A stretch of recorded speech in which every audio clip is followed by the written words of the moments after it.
Hallelujah, সবাইকে জয় মেসিকি। প্রভু পরমেশ্বর সবাইকে আশীষ দিক। পরমেশ্বর বচনে কি লেখা আছে আমরা দেখব। গীত সংহিতা তার 32-5 অধ্যায়। আমি তোমার কাছে আমার পাপ স্বীকার করিলাম, আমার অপরাধ আর গোপন করিলাম না। আমি কহিলাম, আমি সদাপ্রভু কাছে নিজ অপরাধ স্বীকার করিব, তাহাতে তুমি আমাকে পাপের অপরাধ মোচন করিবে। সেলা। হালেলুয়া, সবাইকে জয় মেসিকি। পরমেশ্বরের বচনে আরও কি লেখা আছে আমি দেখব। হালেলুয়া। গীত সংগীতার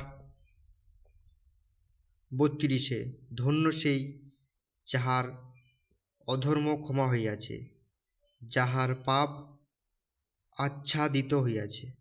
হালেলুয়া। ধন্য সেই ব্যক্তি যাহার পক্ষে সদাপ্রভু অপরাধ গণনা করে না। হালেলুয়া, সবাইকে জয় মেসিকি।